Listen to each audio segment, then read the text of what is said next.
Well, hello there. We are back. It's your boy, Mr. Lindy Fitness himself, Shelby Johnson, sometimes known as Lindy, but never Fitness. And I am back with another episode of what we deem to call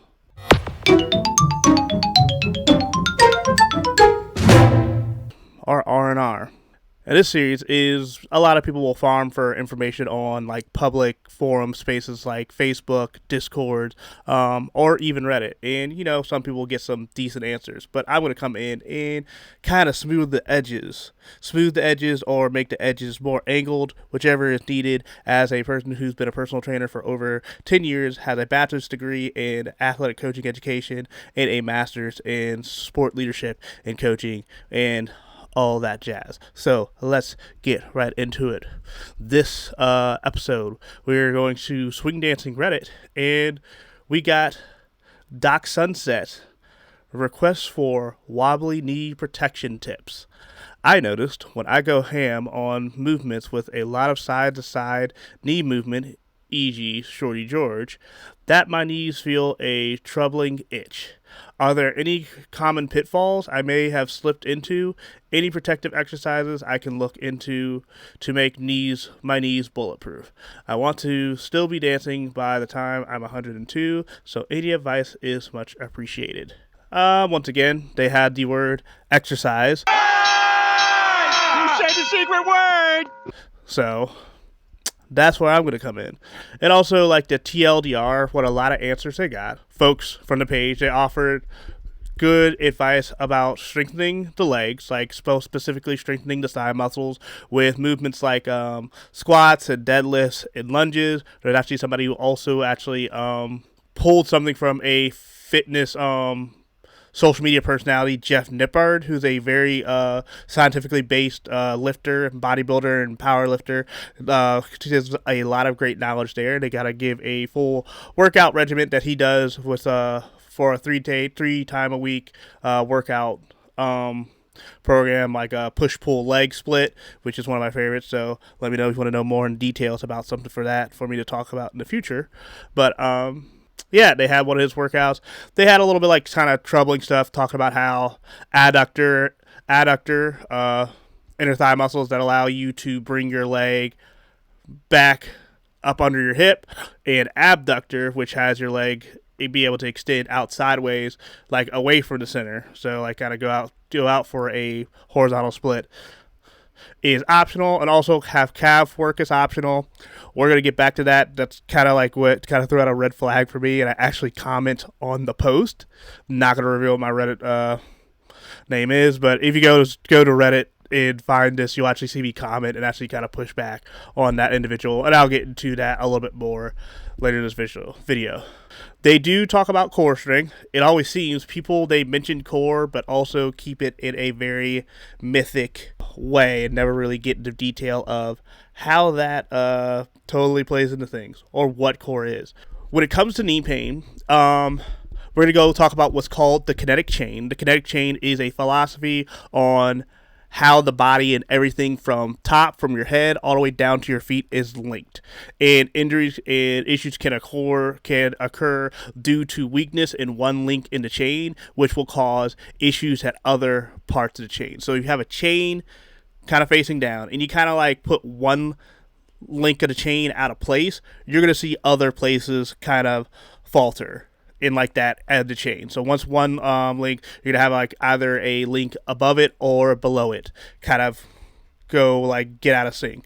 How that works with the body is often when we have an issue, say like knee pain or itchiness in the knees or something like that, or some kind of sensation that doesn't seem positive, that means there's going to be an issue. That is a symptom, not necessarily the issue itself. So probably the symptom of wobbly knees could be also a symptom of something that is wrong above the knees, so something at the hips and pelvis, but also below it at the ankles. So my kind of like little approach to this is going to take those things into account, but also regarding different ways we could take like core stability into account. So once again, like I said in my previous video, core stability, we're thinking of stable spine, stable pelvis, being able to keep those parts of our body very aligned and very strong while moving. So with that, 3 exercises we're going to highlight. Like, I'm always going to talk about the McGill Big Three. That's probably something we're always going to talk about. But specifically, what we're going to talk about here is probably the modified side plank, which, as you know, like a side plank, it's not only going to train the obliques, abdominal obliques, that will help keep your spine stable while rotating or also bending and things like that. But also what the modified side plank works on is your glute minimus, which is a smaller muscle in the glute. It's like kind of under the gluteus maximus, which is the big old muscle that makes up the butt cheek. And the glute minimus's job is to keep the hips stable going side to side, to keep it going side to side. So if the knee is flexing or extending, that muscle is going to activate to try to keep the pelvis from tipping to the side and getting out of alignment. So often, as I'm thinking, though we have an issue at the knee, we could have something where there's the issue where our glute minimus isn't firing, and that is causing, once again, instability in the pelvis, which this person is feeling the issues of that and the ramifications of that in their knee. So, like, once again, modified side plank, as we mentioned in the video, recommendation for that is you do that for 10-second reps out of 60 seconds. As time goes on, you can move into a regular side plank or just do more reps, more 10-second reps. 4 sets. Also, we're going to get into a favorite like the Palloff press. How we get into that? Once again, that is a anti-rotational movement where you can do it with a band or a cable. Have the handle of the cable or your band set up about your center of mass, and you're going to push out in front of you. And what your job is to keep that weight, that resistance that you have from rotating you to the side. Also, once again, this is going to work your like obliques of the abs, but abdominals as well. But also what it's going to do is also it's going to work the glute minimus in the glutes in a way, because you're going to have to use those muscles to stabilize your pelvis as well as the spine to keep yourself from rotating in, to strengthen those things, and also be able to teach the body how to keep itself in a stable position when having outside forces applied to it. Then once again, we're going to go into our suitcase carry, because once again, this is what I'm going to call controlled instability. By walking and having one foot off the ground as you walk, you're creating a minute amount of instability by being on one foot, and that's going to bring a lot of muscles into the fray, so to speak, into like the movement to stabilize, once again, like the pelvis. Like your glutes are going to activate, your quads are going to activate, like your hamstrings are going to activate as things as well. So from a core standpoint, that's the kind of thing that I would hoping to kind of see elaborated more on, is more core stability stuff. Core strength would help as well, but we're going to more focus on alignment and keeping things aligned and strong. So that's why core stability is what I'm really hammering. Next is like kind of what people kind of went into is leg strength. I've picked a couple specific exercises for this.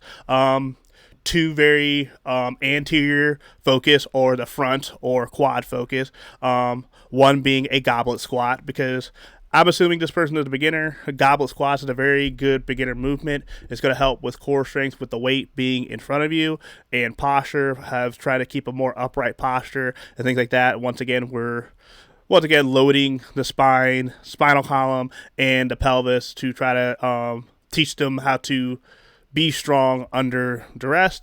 And we're going to be strengthening the quads and a lot of other muscles of the hip complex as well, depending how we do it.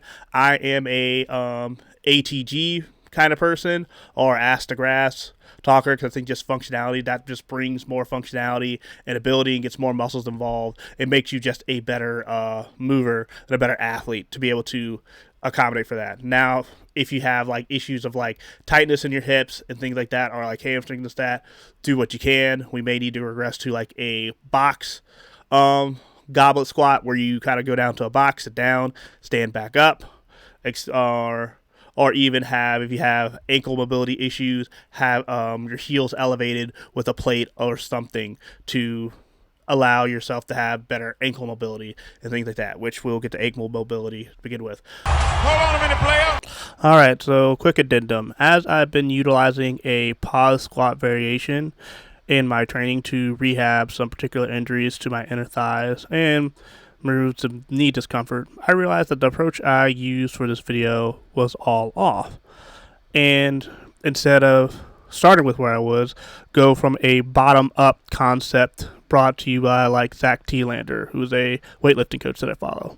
So you can use an assisted squat stretch to hold the bottom position of squat and teach the body how to do that. You could also do this at home, training those muscles and stretching those muscles and strengthening those muscles. Eventually, like Aaron Horsig of Squat University, you could add a weight plate to add resistance, and then eventually go to a suspension squat.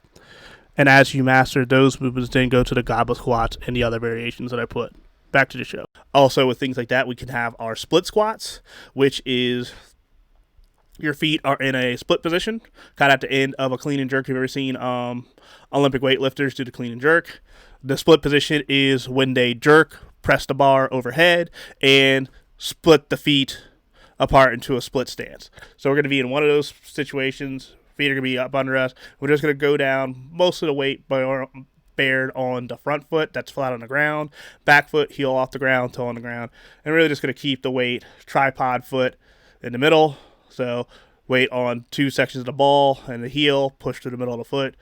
And that's going to give us, once again, a little created instability while producing force, where that's going to bring more your inner thigh muscles and outer thigh muscles into the equation to help, once again, stabilize, work those muscles that help stabilize the hip on a side-to-side manner to really help see if that like shores up everything within the hip complex and gives us more stability and support for the knee to stay in a better situation. Also with that, we will be working more muscles around the knee. Back to our cables, we have another good fun one, and this once again a movement that is going to work the hamstrings and your glutes, like your glute medius, glute minimus, and also the gluteus maximus, as well as like your adductors and abductors, the sumo cable pull through. So you're gonna have that wide sumo stance. You're gonna have a cable pulley set down all the way down at the bottom ring.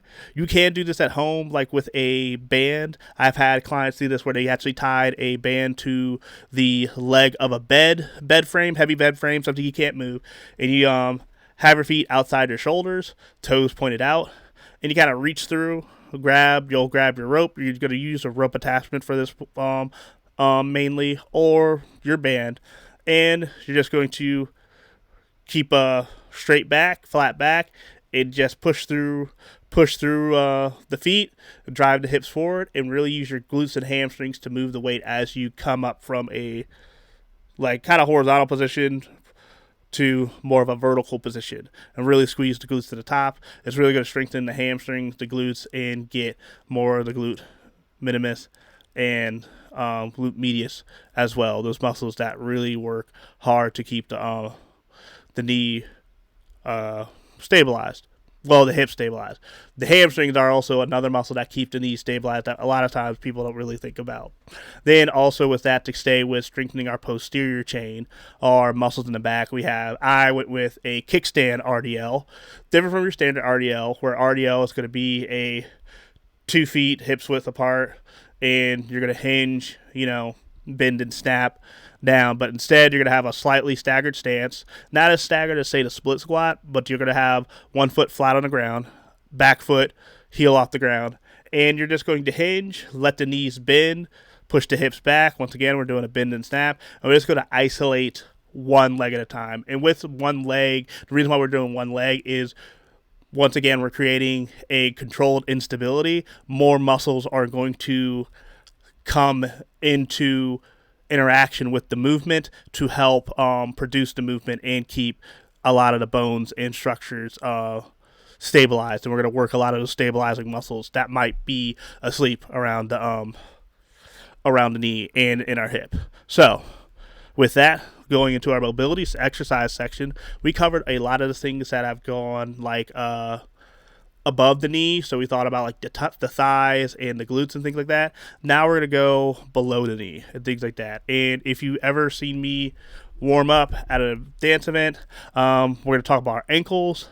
I have a toe walk series that I do at the beginning of dance classes. I also do this at the beginning of my dance practices as well, where you walk on your toes, where you're going to walk on your toes with your toes forward, walk for a period of time, then walk back. If we're going to do about 10 meters, and then we're going to do that, turn your toes inside, walk 10 meters, then we're going to walk on our heels, walk 10 meters, walk back, then turn feet out, walk on heels, walk back. And what this is going to do is going to strengthen the muscles around the ankle complex, because if you have instability and weakness in your ankles, that's not going to give yourself good foundation for your knees. So if you have any kind of like instability in the ankle or weakness in the ankle, you're probably going to feel the repercussions of that in your knee once again, and that could be a sign of just like lack of strength and lack of training. We also, with that, have toe raises, where you kind of keep your weight on the back of your foot and just raise your toes. Once again, strengthening the muscles that go from right below the knee, the anterior tibialis that connects right under the kneecap and goes all the way down and connects to the ankle. And then you have heel raises, where we're going up on our toes, strengthening our calves and all of the soleus and the gastroc. And once again, strengthening those allow to keep a lot of ankle stiffness and ankle integrity, to keep the foundation of the body strong and keep everything within alignment.